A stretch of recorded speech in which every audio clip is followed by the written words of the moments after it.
மு.க.ஸ்டாலின் தலைமையில் இன்று மாலை முப்பெரும் விழா. கொங்கு பகுதியில் பெற்ற வெற்றியை கொண்டாடும் வகையில் கோவையில் ஏற்பாடு.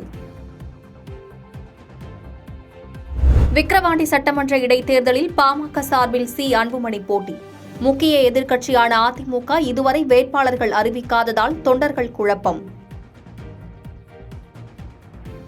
டெல்டாவுக்கு உரிய நீரை பெற தவறிய குற்றத்தை மறைப்பதற்கான கண்துடைப்பே குறுவை தொகுப்பு.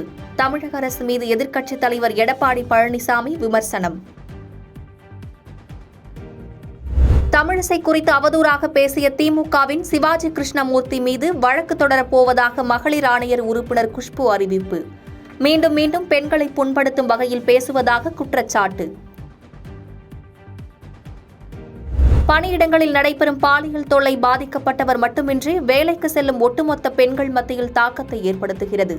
சென்னை உயர்நீதிமன்றம் கவலை.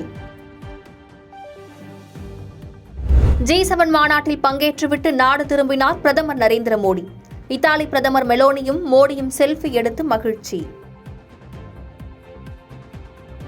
இத்தாலி பயணத்தை நிறைவு செய்து இந்தியா திரும்பினார் பிரதமர் மோடி. G7 உச்சி மாநாட்டின் போது பல்வேறு நாடுகளின் தலைவர்களுடன் ஆலோசனை நடத்திய பின் டெல்லி வந்தடைந்தார்.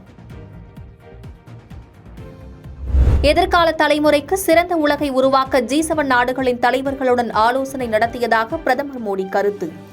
சர்வதேச சமூகம் பயனடையும் வகையில் உலகம் எதிர்கொள்ளும் பிரச்சினைகளுக்கு தீர்வு காண முடிவு செய்யப்பட்டுள்ளதாகவும் வலைப்பதிவு. திருப்பூர் மாவட்டம் தாராபுரத்தில் புதிய விளையாட்டு மைதானம். சட்டப்பேரவை கூட்டத்தொடரில் முதல்வர் அறிவிப்பார் என திருப்பூரில் விளையாட்டுத்துறை அமைச்சர் உதயநிதி ஸ்டாலின் பேச்சு. லோகேஷ் ரகுமானுக்கு சாகித்ய அகாடமி யுவ புரஸ்கார் விருது அறிவிப்பு. பால புரஸ்கார் விருதை பெறுகிறார் யூமா வாசுகி. நீதிமன்றத்தில் அரவிந்த் கெஜ்ரிவால் அளித்த வாக்குமூலத்தை பதிவு செய்த வீடியோவை நீக்க வேண்டும். கெஜ்ரிவாலின் மனைவி சுனிதாவுக்கு டெல்லி உயர்நீதிமன்றம் நோட்டீஸ். உத்தரப்பிரதேச மாநிலம் காசியாபாத்தில் தனியார் தொழிற்சாலையில் பயங்கர தீ விபத்து. தீயை கட்டுப்படுத்தும் பணியில் தீயணைப்புத்துறை வீரர்கள் தீவிரம்.